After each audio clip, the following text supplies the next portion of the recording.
Hello everyone, welcome to solitude education. My name is Aamir Reza and आज की इस video में हम डिस्कस करने वाले हैं कि अगर आप एक सिविल इंजीनियर हो, आइदर इट्स फ्रेशर और either you are experience holder, जो आज के जब टाइम में जो सबसे बड़ी इशू आ रही है, जो फेस कर रहे हैं हर एक सिविल इंजीनियर, वो है जॉब क्राइसिस, जो आफ्टर कोविड हमें बहुत ज़्यादा इंक्रीज होते हुए दिखी है। ड्यू टू कोविड बहुत सारी कंपनीजों ने काम बंद किया, उसके वजह से भी काफ़ी लोगों को निकाला गया।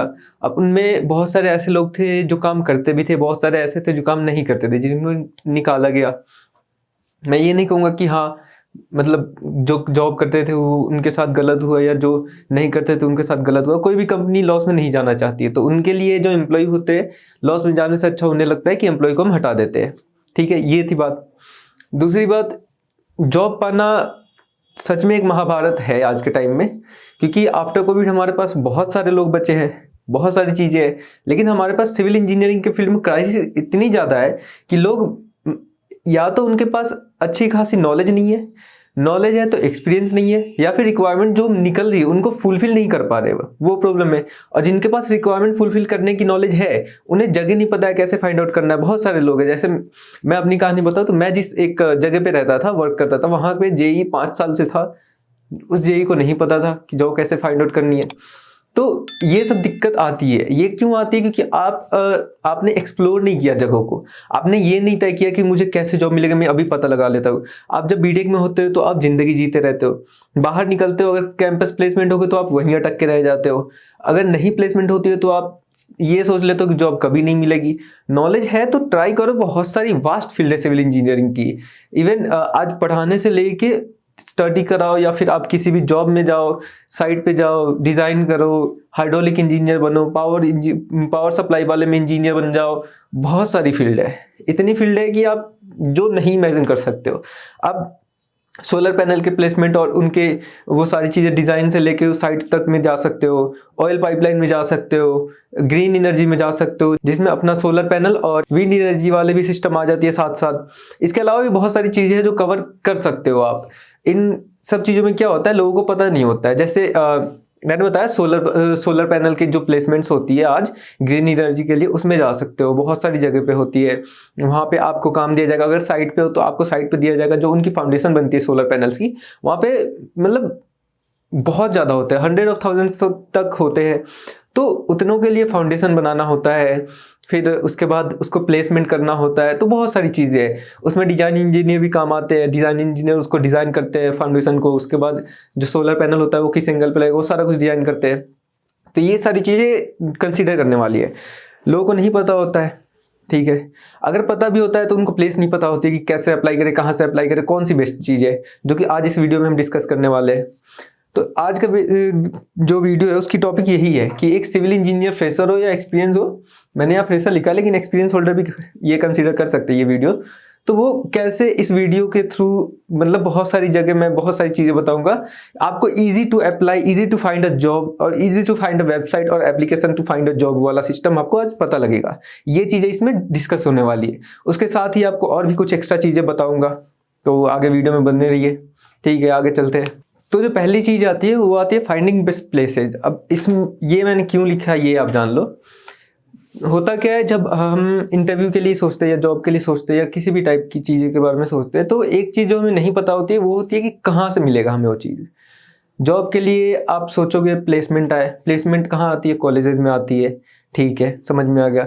कॉलेजेस में भी किसी को नहीं पता होता है यार कि प्लेसमेंट के लिए कौन सी टीचर मतलब वो करवाते हैं, कौन सा हमारा ट्रेनिंग एंड प्लेसमेंट ऑफिसर है या क्या है, वो किसी को नहीं पता होता है। दूसरी चीज़, अगर प्लेसमेंट नहीं होती है, आप बाहर आते हो, फील्ड में आते हो, तो मैक्सिमम लोगों को नहीं पता होता है कि फील्ड में हम कैसे अप्लाई कर सकते हैं जॉब के लिए। अब वो बहुत सारी चीज़ें होती है, कई जो मैक्सिमम, और जो सबसे बुरी चीज़ होती है जो मैक्सिमम बच्चे क्या सब कोई करता है आज के फील्ड में, आज के ज़माने में, वो ये है कि लोग जैसे रिश्तेदारों को, दोस्तों को कंसीडर करवा लेते हैं, फिर जो बंदा वहाँ पे एलिजिबल होता है वो नहीं कर पाता है।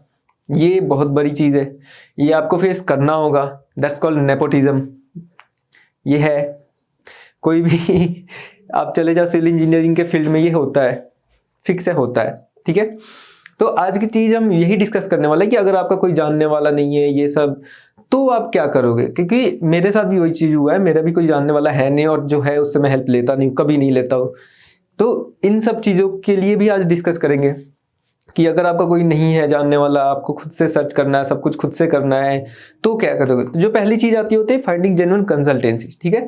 अब कंसल्टेंसी क्या रोल प्ले करती है? बहुत सारी ऐसी कंपनीज होती है जो खुद से हायर नहीं कर सकती है, तो वो क्या करती है, किसी भी कंसल्टेंसी को अपनी वैकेंसी दे देती है कि हाँ हमारे पास लेट्स से कि 2 सिविल इंजीनियर की ज़रूरत है, या फिर क्या जितनी भी ज़रूरत है वो कह दिया, ये जॉब डालेंगे, अप्लाई करवाएंगे बंदों से, ये सॉर्ट आउट करेंगे, जो भी रिक्वायरमेंट है कंपनी की उसके थ्रू ये सॉर्ट आउट करवाएंगे 2 लड़कों को, या फिर 2 की जगह पे ये 10 को भेजेंगे। ये 10 जाएंगे कंपनी में, इंटरव्यू देंगे, कंपनी को जो पसंद आएगी वो कंपनी रख लेती है। फिर जो कंपनी होती है इस कंसल्टेंसी को जो भी टिप इनका रहता है वो टिप या कट बोल दो, वो कट देती है इनको, ठीक है। ये चीजें आप ध्यान रखना। अब इसमें बहुत सारी कंसल्टेंसी ऐसी है जो बस फेक होती है, जो बस आपको बनाएगी और कुछ नहीं। ये क्या करते हैं कंसल्टेंसी, बहुत सारी जो फेक कंसल्टेंसी होती है वो क्या करते हैं कि आपको जो कहेंगे कि आपका सिलेक्शन हो गया है, कि ऐसा ऐसा है, इसके लिए आपको रजिस्ट्रेशन फी देना होगा, ये देना होगा, वो देना होगा, नहीं होता है। जो जेन्युइन कंसल्टेंसीज है वो क्या करती है, वैकेंसी आता है, वैकेंसी को वो फॉरवर्ड करते हैं, बच्चे आते हैं, इंटरव्यू देते हैं, वो सेलेक्ट करके कुछ बच्चों को भेजते हैं, मतलब जो भी रिक्वायरमेंट होती है उसमें जो फुलफिल हो रहा होगा जो स्टूडेंट, वो स्टूडेंट को आगे भेजते हैं और वो स्टूडेंट जाके इंटरव्यू देता है। अगर इंटरव्यू में पास हुआ तो ठीक है, नहीं हुआ तो कोई बात नहीं। तो ये होता है फिर वो, लेकिन बच्चों से कुछ भी नहीं मांगते हैं, ठीक है, ये बात आप ध्यान रखना। तो कोई भी पैसे मांगे तो सीधा मना कर दो, बेस्ट तरीका है ये चीज। दूसरी चीज आती है फाइंडिंग बेस्ट एप्लीकेशंस। हाँ, अब ये आज डिजिटल इंडिया बोल दो या फिर जो भी है, उसमें आज के जमाने में जो नेक्स्ट इंडिया चल रहा है, इसमें जो ऑनलाइन वाली चीजें है वो बहुत ज्यादा है। क्योंकि आपने देखा होगा एप्लीकेशंस के नाम पे मैं कुछ बता देता हूँ, जैसे लिंक्डइन है, उसके बाद साइन है, फिर आता है आपका naukri.com, फिर आता है इंडीड, फिर आता है हाईरेक्ट, फिर आपका आता है हाईरेक्ट के बाद अपना। तो इन सब बहुत सारी और भी एप्लीकेशन है जो आपको मिल जाएगी मार्केट में, talent.com है, ये सब। तो इन सब के चक्कर में मत पड़ो। आपको मैं रिकमेंड करूंगा या तो हाईरेक्ट या तो अपना, इन दोनों के अलावा बस एक आप लिंक्डइन पे जाओ और कहीं मत जाओ। ये तीनों मैं रिकमेंड नहीं करूंगा, क्योंकि मेरे को इन तीनों पे जो सबसे ज्यादा कुछ मिला है तो वो है फेक कंसल्टेंसीज। इसमें जॉब फाइंड आउट करना, सर्च करना बहुत ही मुश्किल है। हाँ, हाईरेक्ट है, हाईरेक्ट पे डायरेक्ट जो कंपनी होती है वो डालती है, ये वेरीफाई करते हैं खुद से ही, उसके बाद डालते हैं। अपना पे भी वेरिफिकेशन के बाद ही डलता है। ये वाली जो हाईरेक्ट है, ये इस पे आप जो भी बंदे ने जॉब डाला है डिस्क्रिप्शन, उसको आप मैसेज कर सकते हो कि sir can I send you my resume, can I exchange the number, ये इस टाइप के, या फिर आप इंट्रो आप दे सकते हो अपना प्रोफाइल बना के। ये सब कुछ हाईरेक्ट पे होता है। अपना में एक और बेनिफिट है, अपना में क्या होता है, अपना में आप डायरेक्ट जो भी जॉब डाला है ना उसको कॉल कर सकते हो। अगर आपके अंदर स्किल है, आप बात कर सकते हो एचआर से, आप कॉन्फिडेंट हो, तो आप डायरेक्ट कॉल करो। कॉल अगर नहीं करना है तो इसका अल्टरनेटिव भी है कि ये कॉल होने ना होने के बाद पूछता है कि did the HR receive the call, तो आप कह दो कि नहीं। तो अगर आपने नो कहा तो एक और ऑप्शन आएगा कि व्हाट्सअप कर दो, व्हाट्सअप योर रिज्यूमे करके, ठीक है।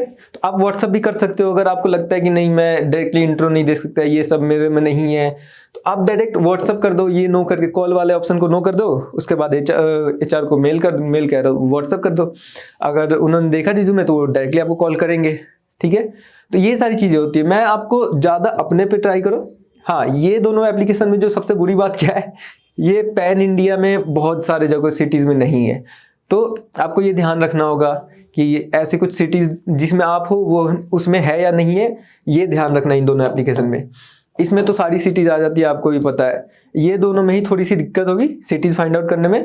अब जैसे दिल्ली वगैरह है तो इनमें तो मिल जाते हैं, दिल्ली, कोलकाता, ये सब। तो उनमें स्टेट है ना, जैसे JNK स्टेट नहीं है इसमें, ठीक है। दोनों में ही, जहां तक मेरे को याद है, दोनों में नहीं है।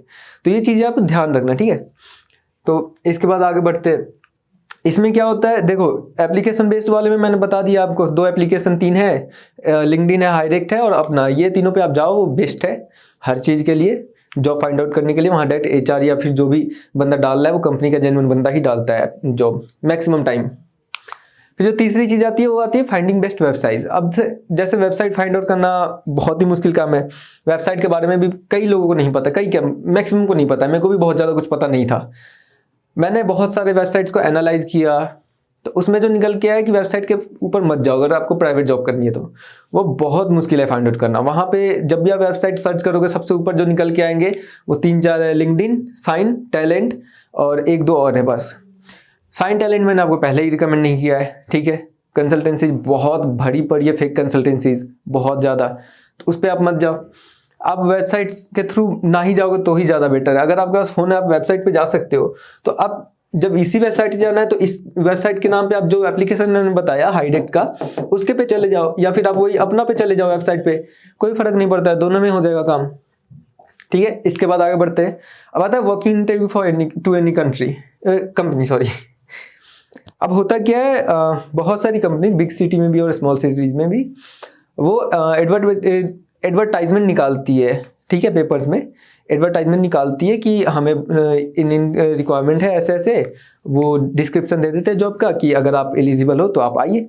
आपके पास जॉब की रिक्वायरमेंट आ गई, आप एलिजिबल हो, आपको एड्रेस मिल गया, आप जाओगे, ऑब्वियस सी बात है, तो उसको बोलते हैं वॉक इन इंटरव्यू। तो बहुत सारी कंपनीज करती है ऐसा। तो होता क्या है उसमें बहुत सारे लोग आते हैं, 50 लोग आ जाते हैं, कभी 100 लोग आते हैं। इसमें भी फेक होती है चीज़ें। इसमें फेक क्या होता है, कोई कंसल्टेंसी होगी वो उन्होंने डाल दिया होगा, वो पेपर में नहीं डालेंगे, ठीक है, वो डालेंगे अपना किसी वेबसाइट्स पे, ठीक है, वेबसाइट पे या एप्लीकेशन पे डाल देंगे और वो कहेंगे कि यहाँ पे एड्रेस है, आप कंपनी में आ जाओ, आप शॉर्ट लिस्टेड हो, आप इंटरव्यू दो। तो वो बुलाएंगे, फिर आपसे वही पैसे की डिमांड की आपको टेक्निकल राउंड में भेज दिया गया है कि आप उधर जाने के लिए आपको रजिस्ट्रेशन चार्ज देना होगा, ये वो नहीं करना, ठीक है। वॉक इन जाना हो तो आप पेपर में देखो, पेपर में बहुत सारे वॉक इन्स निकलते हैं, थोड़ा सा लेट निकलता है, आपको पेपर पढ़ते रहना होगा, जब भी निकले आप वॉक इन में जा सकते हो, ठीक है। आगे वाली आती है बात कि इफेक्टिव रिज्यूमे कैसे बनाए। जो जॉब आप एप्लीकेशन भी आपने देख लिया, वेबसाइट्स भी देख लिए, आप कंपनी में वॉकिंग कर सकते हो, कंपनी के बारे में पता करके कौन सी कंपनी कहाँ है वहाँ जाके आप रिज्यूमे सबमिट कर सकते हो ऑफलाइन, ठीक है। ये भी एक पॉइंट याद रखना, आप कंपनी में जाके सबमिट करो रिज्यूमे, तो अगर उनको रिक्वायरमेंट होगी तो वो ऑनलाइन बहुत कितने मेल वो ऑनलाइन चेक करेंगे, उससे अच्छा उन्हें लगता है कि जो मेरे पास पड़ा हुआ है ऑफलाइन उसमें से एक रैंडम उठा के देख लेते, तो वो सारी चीज़ें होती है। तो अगर आपकी किस्मत अच्छी हुई तो कांग्रेट्स, तो वो चीज़ होती है। उसके बाद ये जो आती है कि इफेक्टिव रिज्यूमे, अगर मान लो कंपनी को रिक्वायरमेंट है बंदे की, तो वो रिज्यूमे देखेंगे, तो अगर आपने बहुत ही सिंपल सा एक लाइन में वर्ड में जाके लाइन बाय लाइन लिखते चले गए हो आप, तो ये कोई मतलब नहीं है, ये वेस्ट होगा सीधा सीधा, क्योंकि वो उस टाइप के रिज्यूमे का कोई मतलब नहीं रहेगा। वैसे हज़ारों रिज्यूमे आते हैं, आपके रिज्यूमे में क्या ऐसा खास हो। तो पहली चीज़ जो आपको याद रखनी है वो है आपको रिज्यूमे बनाने के लिए जो फॉर्मेट चूज करना है वो बहुत ही अच्छा चूज करना है। उसमें एक इंटरनेशनल फॉर्मेट भी आता है, एक लोकल फॉर्मेट भी आता है। मैं आपको इंटरनेशनल रिकमेंड करूंगा, उसमें 2 कॉलम्स बन जाते हैं। तो वो चीज़ें आपको बहुत ध्यान से देखनी होगी। रिज्यूमे के लिए बहुत सारी आपके पास फॉर्मेट मिल जाएगी अलग अलग। आप फॉर्मेट हमेशा याद रखना कि कोई ढंग का, कोई बहुत ही अच्छा फॉर्मेट यूज़ करना। अच्छे फॉर्मेट से क्या होते हैं, आपका एस्थेटिक्स अगर अच्छा दिखेगा, जो भी बंदा सेलेक्ट कर रहा है एचआर वगैरह, तभी वो आपको आगे के लिए प्रोसीड करेगा ना। अगर आपके रिज्यूमे में कोई दम ही नहीं है, आपका रिज्यूमे कहीं से फॉन्ट बड़ा है, कहीं से फॉन्ट छोटा है, एक ही लाइन में कभी आपने हाईलाइट कर दिया, कभी नहीं किया है, कहीं पे कुछ भी लिख रखा है, तो ये सब बकवास देखेगा तो वो रिज्यूमे फेंक देगा, फाड़ के फेंक देगा, वो किसी भी सेंस में वो एक्सेप्ट नहीं करेगा, ठीक है। तो रिज्यूमे बनाना आपको बहुत ही अच्छे से आना चाहिए। और वो एक लाइन में जो लिखते हैं ना कि पहले नाम लिख दिया, फिर उसके बाद अपना एजुकेशन लिख दिया, फिर एक्सपीरियंस, फिर डेटा लिख दिया, फिर की लिख दिया, अपना नॉलेज लिख दिया, उसके बाद फिनिश लिख के थैंक यू लिख के चलेगा, वो नहीं। थोड़ा अच्छा बना, 2-3 कॉलम वाले बना, जैसा मैं बनाता हूँ, वो मैं आपको दिखा दूंगा वीडियो के एंड में। तो ये चीज़ दूसरी हो गई कि नॉर्मल क्वालिफिकेशन तो ऐड आपको करना ही है, ठीक है। नॉर्मल का मतलब हो गया 10th और 12 ऐड करो, डिप्लोमा किया वो भी ऐड करो, बीटेक किया वो भी ऐड करो, ठीक है। अब ये क्यों इम्पोर्टेंट है, बहुत सारी कंपनी ऐसी होती है, जैसे बायजूस हो गई, ये 10th की मार्क्स भी आपकी कंसिडर करती है। अगर आपने 10th किया है तो उसमें 10th की भी मार्क्स कंसिडर की जाती है, 12 की भी की जाती है, बीटेक की भी की जाती है, डिप्लोमा की भी की जाती है। सारा उनका क्राइटेरिया फिक्स होता है कि हमारे पास जो बंदा आ रहा है इंटरव्यू देने या फिर अप्लाई कर रहा है, उसके लिए ये क्राइटेरिया है कि उसके पास इतने मार्क्स होने चाहिए। तो अगर आपके पास है, आप यहाँ डालो मार्क्स, आप बिल्कुल मत डरो। देखो, झूठ बोलने से अच्छा है आप सच बता दो कि हाँ मेरे पास इतने मार्क्स है, आप देख लो आगे। झूठ कब तक बोल लोगे, किसी दिन आप फंसी जाओगे। तो इससे अच्छा है कि आप वहाँ पे मेंशन कर दो अपने मार्क्स, ठीक है। तीसरी चीज़ आती है एडिंग ट्रेनिंग एंड इंटर्नशिप। ये बहुत इंपॉर्टेंट है। किसी भी कंपनी में अप्लाई करोगे आप, तो आपकी जो ट्रेनिंग और वो होती है, इंटर्नशिप होती है, वो जरूर ऐड करना। ट्रेनिंग में कितना टाइम होता है? ट्रेनिंग में आपको कॉलेज में 2-3 टाइम कराया जाता है। जैसे आपका सेकेंड सेमेस्टर में होता है एक, फिर एक होता है आपका 4th सेमेस्टर में, फिर एक आपका आता है 6 में, फिर 7th में भी आता है, अब आता है 8 में भी। अब जो बीटेक चल रही है, जैसे मैं राजस्थान से कर रहा है, तो राजस्थान में जब चेंज हुआ इस बार सिलेबस 21 में, तो ये जो चीजें हैं ना 7 और 8 में बस 2 सब्जेक्ट है। 7 में भी सिर्फ 2 सब्जेक्ट है और इसमें भी बस 2 सब्जेक्ट है, और ये दोनों साइड वाले ही है। तो इसमें कोई भी न्यूमेरिकल वगैरह नहीं, कुछ भी नहीं है, बस नॉर्मल है, बहुत नॉर्मल है। मेरे को याद नहीं आ रहा वो सब्जेक्ट, लेकिन हाँ बहुत ही ज़्यादा नॉर्मल है। तो इन दोनों को टीचर वैसे भी जल्दी नहीं पढ़ाना चाहते, क्योंकि इतनी नॉर्मल सब्जेक्ट है। मैं आपको बता दूंगा याद करके, अगर याद आ गया तो, अदरवाइज मैं मेंशन कर दूंगा यहाँ कहीं भी स्टार लगा के। तो ये दोनों सब्जेक्ट छोड़ देते हैं, ये 1 साल का ड्यूरेशन रहता है। अब इस 1 साल में वो क्या देते हैं एक्स्ट्रा? सारी प्रैक्टिकल्स, इसके साथ प्रैक्टिकल के लिए भी टाइम फिक्स है कि 1-2 महीने में प्रैक्टिकल हो जाते हैं। उसके बाद जो बाकी टाइम बचता है उनमें इंटर्नशिप, ट्रेनिंग, सारा कुछ आता है, इंक्लूड होता है। ये गवर्नमेंट ने बहुत अच्छी चीज़ करी है, जिसकी ज़रूरत थी आज के इंजीनियरिंग में, क्योंकि सभी भेड़ के जैसे निकल रहे हैं। उनको नॉलेज चाहिए। कंपनी डायरेक्टली कह देती है कि जो अभी निकल रहे हैं वो सब वेस्ट है, हम नहीं हायर करेंगे। उनके अंदर वो कैपेबिलिटी नहीं कि हमारी जो रिक्वायरमेंट है उसको फुलफिल कर सके। तो इसके लिए गवर्नमेंट ने ये काफ़ी अच्छा चीज़ किया है। गवर्नमेंट चाहे कैसी भी हो, आपके हिसाब से सबकी अलग अलग थॉट्स होते हैं, लेकिन मेरे लिए ये चीज़ें बहुत अच्छी थी, क्योंकि आपको 1 साल का ड्यूरेशन पूरा का पूरा मिल रहा है ट्रेनिंग के लिए। सिर्फ आप किसी भी इंडस्ट्री में जा रहे हो, ट्रेनिंग कर रहे हो, अलग अलग इंडस्ट्री में आपको सिखाया जा रहा है। पैसे लगे ना लगे वो बात की बात है, एटलीस्ट आप सीख ले 1 साल। 1 साल सीखने का मतलब है आप उससे, या तो वो कंपनी में आप अच्छे से काम करो तो वो कंपनी खुद हायर कर लेगी, या तो फिर आप उससे सीख के किसी अच्छे कंपनी में भी जा सकते हो। तो आपके पास दोनों ऑप्शन है, तो ये बात आप ध्यान रखना, ठीक है। अब ये दोनों चीज़ें हो गई ट्रेनिंग के लिए। इंटर्नशिप भी सेम टाइप का होता है, आप जॉब कर सकते हो साइड से 1 साल में। जो है अगर आपको लगता है कि हाँ 1 साल में को साइड पे ही इंटर्नशिप कर लेते हो, या कहीं भी इंटर्नशिप मिल रही है, कॉलेज अलाउ करती है कई बार। जैसे एक बैच में 60 से ज़्यादा बच्चे हो जाते हैं, कभी कभी 80, 90, 100 तक चले जाते हैं। तो उन कंडीशन में क्या होता है, जो कॉलेज होती है हमारी, वो कॉलेज क्या करती है, जितने बच्चों का सिलेक्शन हो रहा है उनके थ्रू वो करवाते हैं। बाकी बच्चों को कहते हैं अगर आप फाइंड आउट कर सकते हो तो आप करो, हम आपको लेटर दे देंगे। अगर आपको लेटर मिल गया तो आप कहीं भी अप्लाई कर सकते हो कॉलेज के थ्रू। तो ये बात होती है। चौथी चीज आती है एडिंग की स्किल इन रिज्यूमे। हाँ, ये चीज आपको बहुत ज्यादा ध्यान रखनी है। की स्किल में क्या होता है कि जो स्किल है आपकी वो आपको हाईलाइट जरूर करना अलग से। एक जैसे मान लो इधर आपने रिज्यूमे बनाया, तो ये वाली फॉर्मेट आप रखो अपना, नॉर्मल एजुकेशन, क्वालिफिकेशन, नेम, और उसके बाद प्रोजेक्ट क्या क्या बनाया वो सब। इधर क्या रखो आप, ऊपर अपना इंट्रो कह रहा हूँ मैं, मोबाइल नंबर, ईमेल, उसके बाद लिंक्डइन का प्रोफाइल दे दो यहाँ पे, उसके नीचे स्किल डाल दो। स्किल का ये पूरा इतना चलाओ थोड़ा सा, जितने भी आपके पास ऐड करो। स्किल में बहुत सारी चीज़ें आ सकती है आपकी, जैसे कोई सॉफ्टवेयर है तो वो आ सकता है। उसके बाद आपने कोई कुछ अलग नॉलेज हो आपके पास, जैसे बीबीएस वगैरह होता है सिविल में, सबसे इम्पोर्टेंट बीबीएस दे सकते हो आपके पास, बीओक्यू दे सकते हो, उसके बाद एस्टिमेशन दे सकते हो। ये सारा कुछ आप दे सकते हो कि हाँ मेरे को आता है ये सारी चीज़ें, ठीक है। ये बात आप जरूर से जरूर ऐड करना ये चीज़। और हाईलाइट हो, मैंने जैसा बताया एक अलग सेक्शन बनाओगे तो हाईलाइट होके आता है कि हाँ स्किल में उसको आपके इन सारी चीज़ों से जो है ना बाकी कोई मतलब नहीं। अगर उसको एक स्किल का सेक्शन अलग दिख गया ना, तो वो स्किल का सेक्शन ही पहले देखेगा कि मेरे को जो रिक्वायरमेंट है वो इसमें है या नहीं है। तो वो चीज़ें आप जरूर ध्यान रखना। इसके बाद अवार्ड और रिकॉग्नाइजेशन। बहुत सारे कॉलेजेस में जब इंटर कॉलेज प्रोजेक्ट एग्जीबिशन होता है या फिर ऐसे कुछ होता है तो उसमें अवार्ड्स मिलते हैं। जो फर्स्ट आता है, सेकंड आता है, या जो भी बाकी के 3-4 बंदे आते हैं उन सबको अवार्ड्स मिल जाए।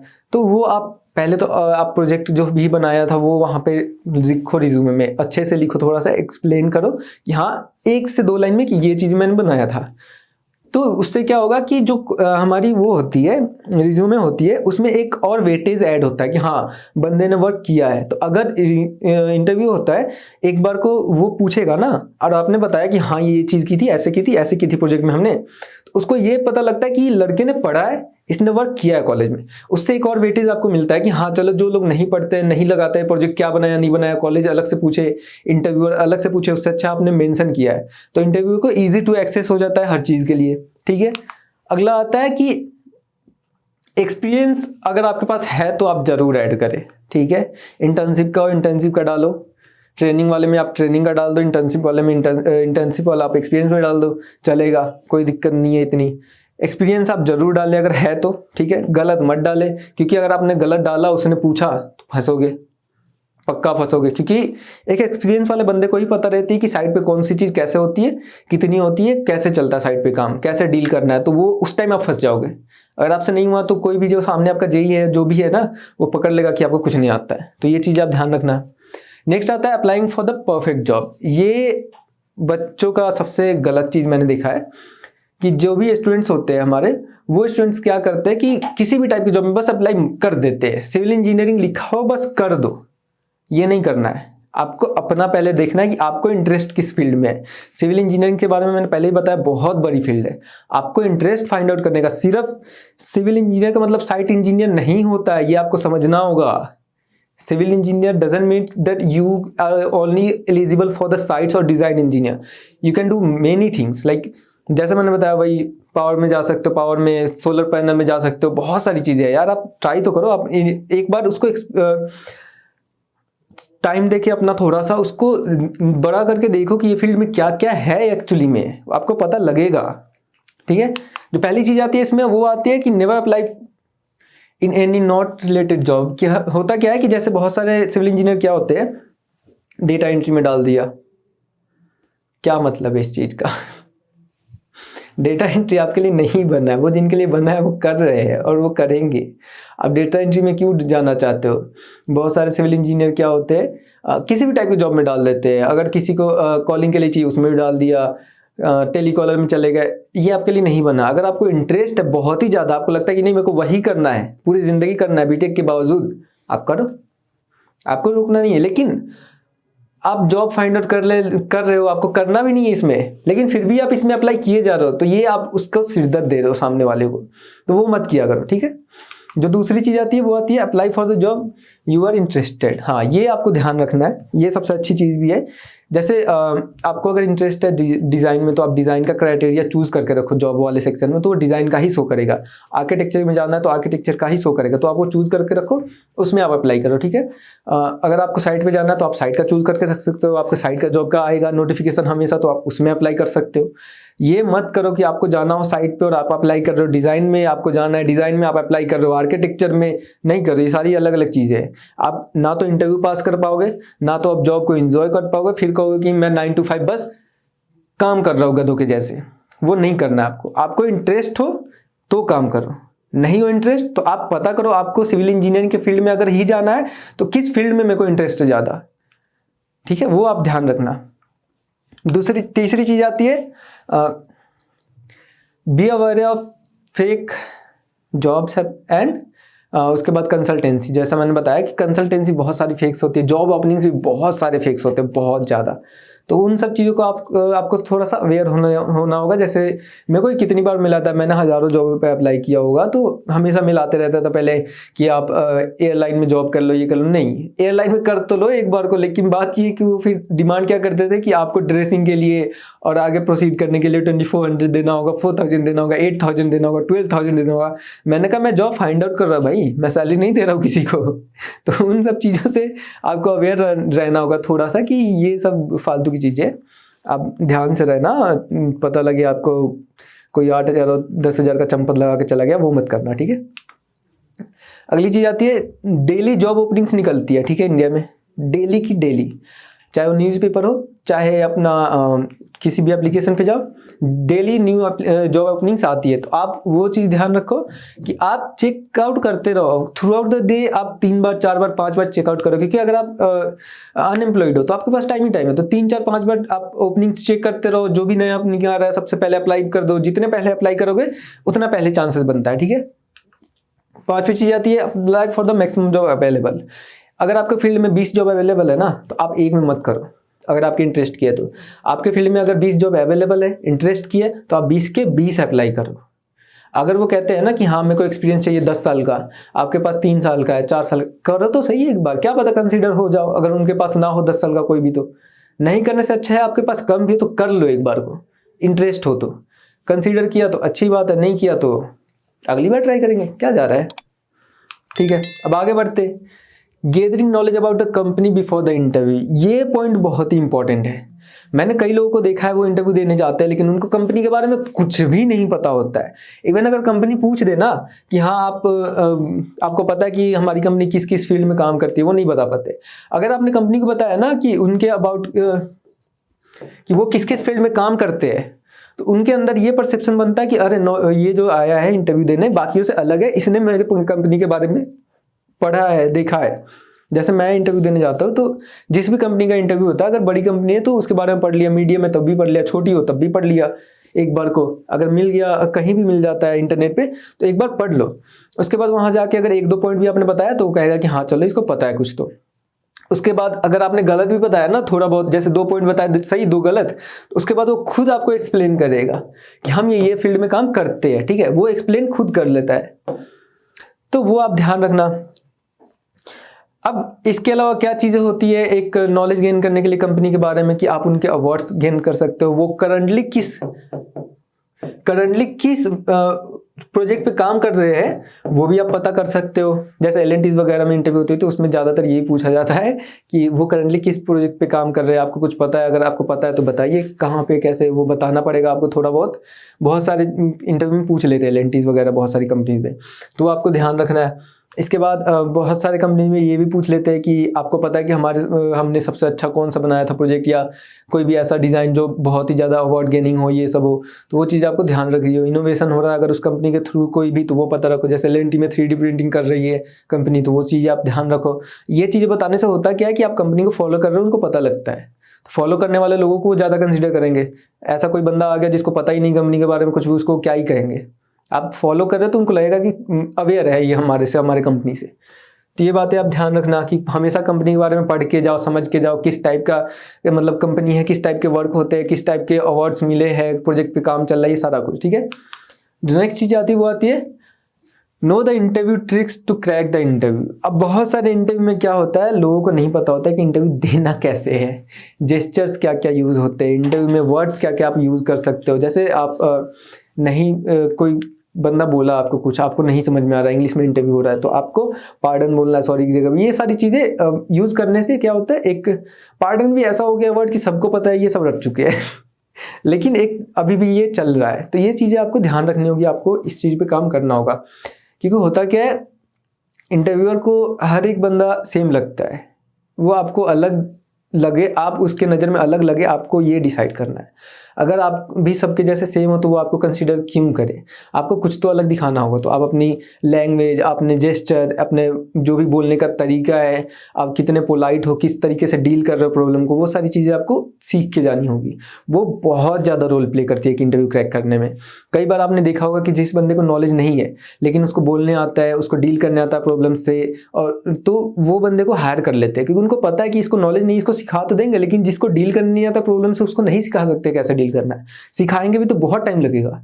एक बंदा साइड पे जाके सीख सकता है चीजें, लेकिन डील करना सिखाना उसको बहुत मुश्किल होता है। तो ये चीज़ें आप ध्यान रखना। डील करने जैसे ये चीज़ें होती है कि कब क्लाइंट से लड़ाई हो जाती है, ये सब चीज़ें, या फिर लेबर स्ट्राइक कर देते हैं, इन सब चीज़ों को डील करने वाला बहुत ज़्यादा इंपॉर्टेंट होता है किसी भी कंपनी में, ठीक है। तो ये थी आज की टॉपिक्स। अब जैसे पिछली वीडियो थी हमारी कि जॉब किस किस फील्ड में जा सकते हो आफ्टर सिविल इंजीनियरिंग, या फिर ग्रेजुएशन के बाद आप क्या क्या कर सकते हो अपने, मतलब graduation in the sense BTech के बाद क्या क्या कर सकते हो, इन सब चीज़ों पे वीडियो हमारी बनी हुई है, एक लिस्ट है पूरी की पूरी वीडियो की, आप देख लेना, आई बटन में आपको वीडियो के लिंक मिल जाएंगे। उसके बाद और भी वीडियोज़ आने वाले हैं आपको फ्यूचर में बहुत सारी। उसके बाद न्यूमेरिकल्स वगैरह के वीडियोज़ आएंगे, आपको जो भी सीखना है वो सारी चीज़ें वीडियो आएंगी। एक है जो IAS कोड की वीडियो है कि वो कोड्स आपको आने चाहिए, इंटरव्यू देना है या कुछ भी करना है तो वो IAS कोड बहुत ज़्यादा मोस्ट इंपॉर्टेंट है। अदरवाइज साइट की जॉब तो कोई नहीं देने वाला आपको, कोई भी नहीं देने वाला। उसमें BBS भी इंक्लूडेड है, SP27 इंक्लूडेड है, ये सब आप ध्यान रखना।